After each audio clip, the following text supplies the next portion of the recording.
Hello friends and welcome to Conversations with Finatoniq. Today I have with me one of the most accomplished mutual fund distributors, Mr. Mukesh Kumar. Someone whom I have known since the day he set foot into this industry. I have been very lucky to have him as a sounding board on many of my ideas, and he is one whose conversations I keenly look forward to. So welcome to the Finatonic Conversations, Mukesh. Pleasure's all mine. And I hope the next three questions I ask gives you your typically cerebral and witty response. My very first question, which I really wanted to ask you for a long time, is what is the single biggest challenge, business challenge, that a typical mutual fund distributor faces today? Okay, thanks for having me. For somebody of my nature who's been in the industry for 21 years now, the single biggest challenge is adapting to changing regulations thick and fast.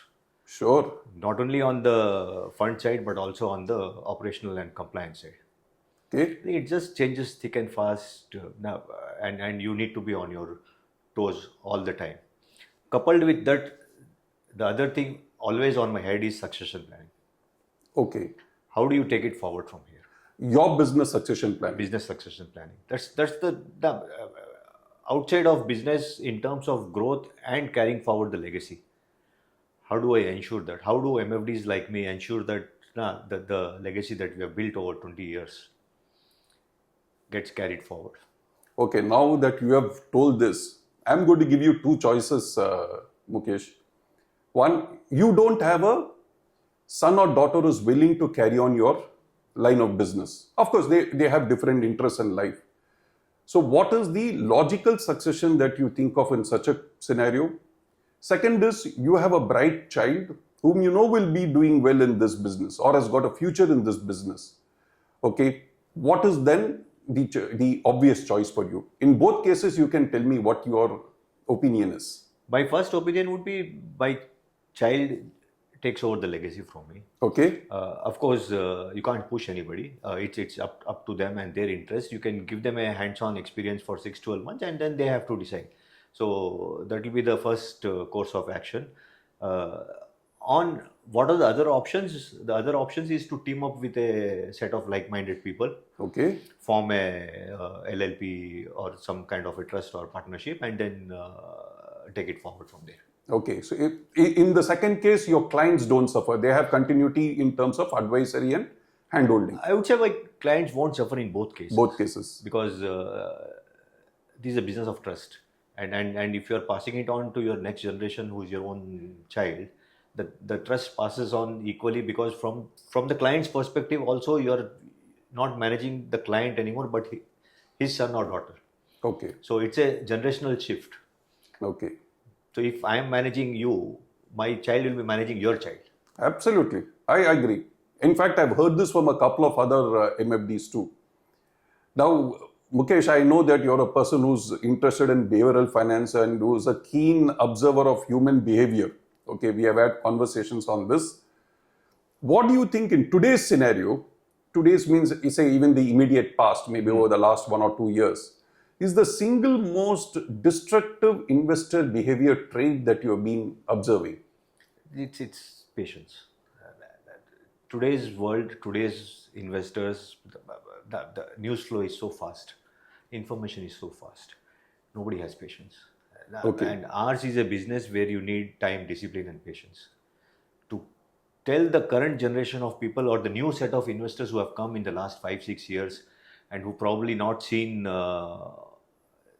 as much profit as they would have wanted to see because of the geopolitical issues in the last 2-3 years, patience is running over them. Okay. And patience is the single biggest factor today, which as an investor behavior doesn't allow them to make as much as the market can give.